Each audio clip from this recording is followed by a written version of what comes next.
Stagnant. What has to be what? done? Stagnant. Stagnant. Yeah. What has to be done from either side to move it to the next level? One side will have to wake up and be reasonable. That's all. Which side? Not ours. Not ours. What made Curtis wear that shirt? That sign on his shirt? Frustration. Anything else? Did he send him? Do you think his message was received? I'm not sure. I was certainly pretty disappointed to not see anyone from NASCAR present Tyler his trophy. That was a little disappointing. Do you think that was personal? I don't know. It's first I've seen. Yeah. Do you feel like we're getting the story? I say we, we read stories that it's getting closer and closer. You're always saying, stagnant. How are the fans? Who's telling you it's getting closer and closer? Well, NASCAR. Yes, thank you. Well, of course, they want it to, but the truth is that they keep going the wrong direction. But then you're saying stagnant, and you're on the other side. We're getting both, But you're telling the truth, and it's. I believe I am from our standpoint, but it's, it depends on who you ask. But certainly, I feel like there's probably a handful of teams that are just happy to take any deal that they can get, and then there's others with some business sense that says this is unreasonable. Can you talk to them, the teams that are willing? Yeah, of course, but everyone's going to do what their own, what they want to do that's best for their team, and each one of the teams will execute an agreement that they feel is fair for themselves. You are the vocal team owner, but do you have people in your ear or yanking on you to say, hey, can you do this for us? Can you say this on your podcast? Can you get this word out? I think not directly, no, but they don't hate it either. But I'm not. I don't love being the megaphone. I wish some of these other owners who are griping to me through, text and calls would just do it publicly themselves. But I think that they fear pushback. But what's the fear of pushback, though? Because you're trying to improve your side. Yeah, that's the thing is we're all trying to improve the sport and grow the sport, and we all want that. We all want what's best for the sport. The sport does great. We will do better. So I think we all just need to figure out how to lock arms and do it together. But, we don't have any agreement in front of us that is locking of arms. It's all one-sided.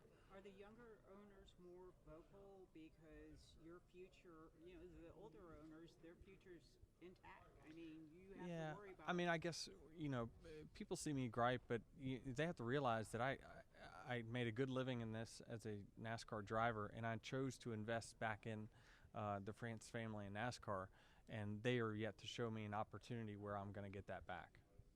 So, looking at the playoffs, you and the what? Oh, there's playoffs. You and Truex won the last two races at Watkins Glen. 400 went on their 5-win run. What do you have to do to break the streak? Which streak? The 5 wins of Hendrick at Watkins Glen. I'm not sure. I think there's going to be such an unknown with the tire there that I'm somewhat excited for. I think that if you think about, will I be one of the top 5 fastest guys? It may be unlikely, but if you put a tire situation in there, maybe. So certainly I think that there's an opportunity there that, we could capitalize on. So I think it just depends on where I net out after Atlanta. I think that you'd be dumb and bullheaded to just say this is our strategy for the first round and that's what we're going to do. I think it has to be fluid based off of your positioning. Chase said that it was a little gimmicky in which part? The first round, with the kind of things that are the races that are in there. He said it. Another super speed. I agree. You're going back to Bristol where you won. You're probably one of the best in the sport with tire management. You have one of the best crew chiefs. He said, playing around with the resin in that was gimmicky too, and that they're trying to make it more of like an event and not a race. He said it. I agree. Anything else? I love his comments. Well, I mean, you won Bristol. Yeah. You couldn't have. Yeah, but we won it in the non-gimmicky way. This race last year we won in the playoffs as well, and it didn't have any of that any of those variables you talked about. So we can win in multiple different ways and fashions. What I love about our team is everything that you just said. I feel like I've got one of the best crew chiefs, and the best teams in the garage, and there's only 2 to 3 of us that knows that they can win every single week they hit the track, and we're one of them. If the tire drag is as severe at Watkins Glen as we're hearing it might be, will that put a price on flipping the stage then and restarting on older tires? It certainly will. I certainly think that it could definitely play a role in strategy, where it's been so straightforward in the past of that you just want to get to those stage points and then you go ahead and pit. But certainly if tires are going to matter like it seems like they might, it throws a whole new element in it, and it's not a huge gimmicky element because you have to strategize around tire wear. The driver plays a huge role in that. So certainly, hopefully I've got my fingers crossed that it's a race that, is going to be unlike any road course we've seen.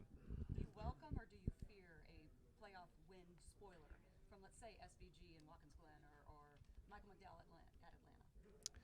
Well, certainly I think with some of the cars that didn't make the playoffs, there's a chance of that. The Chris Buschers of the world and Ross Chastains, they can win at races like that. So certainly I think, given our type, Atlanta this weekend, we could have someone outside top 30 win again. It's a realistic thing that could happen.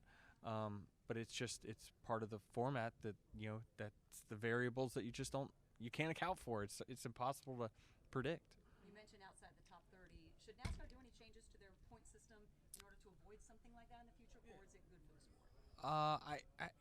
I don't know how it's good. I think that you can have those moments without necessarily, taking a car that was towards the back, and they're playing by the rules, right? I have nothing against Harrison, but then taking out someone that has scored twice as much or 3 times as many points as them throughout the year. I'm always going to be in favor of a bigger sample size instead of a one race and you're in. Okay. Denny, with 10 races left, Can a charter deal get done? Yeah, absolutely. It could.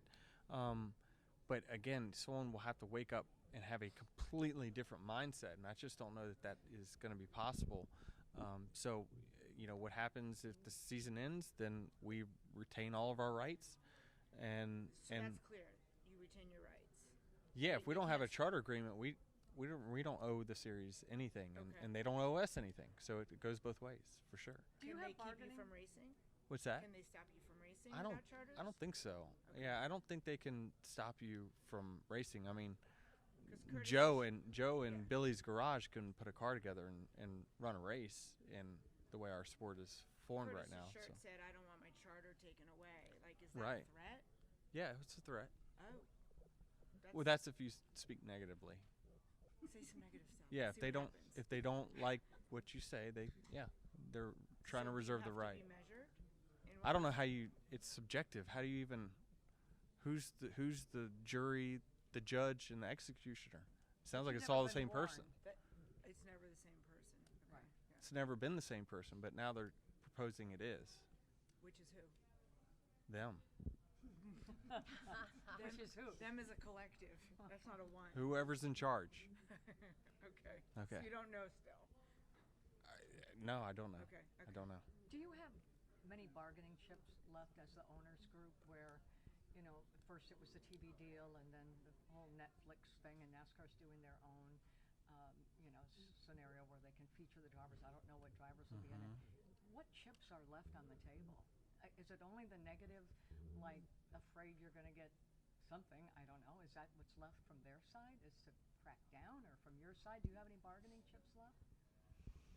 If they can't stop you from racing. Yeah, I mean, I'm not really sure, where leverage lies. I would argue both sides feel like they have some, but I think it's more just of a frustration of the lack of acknowledgement that the teams have built the sport.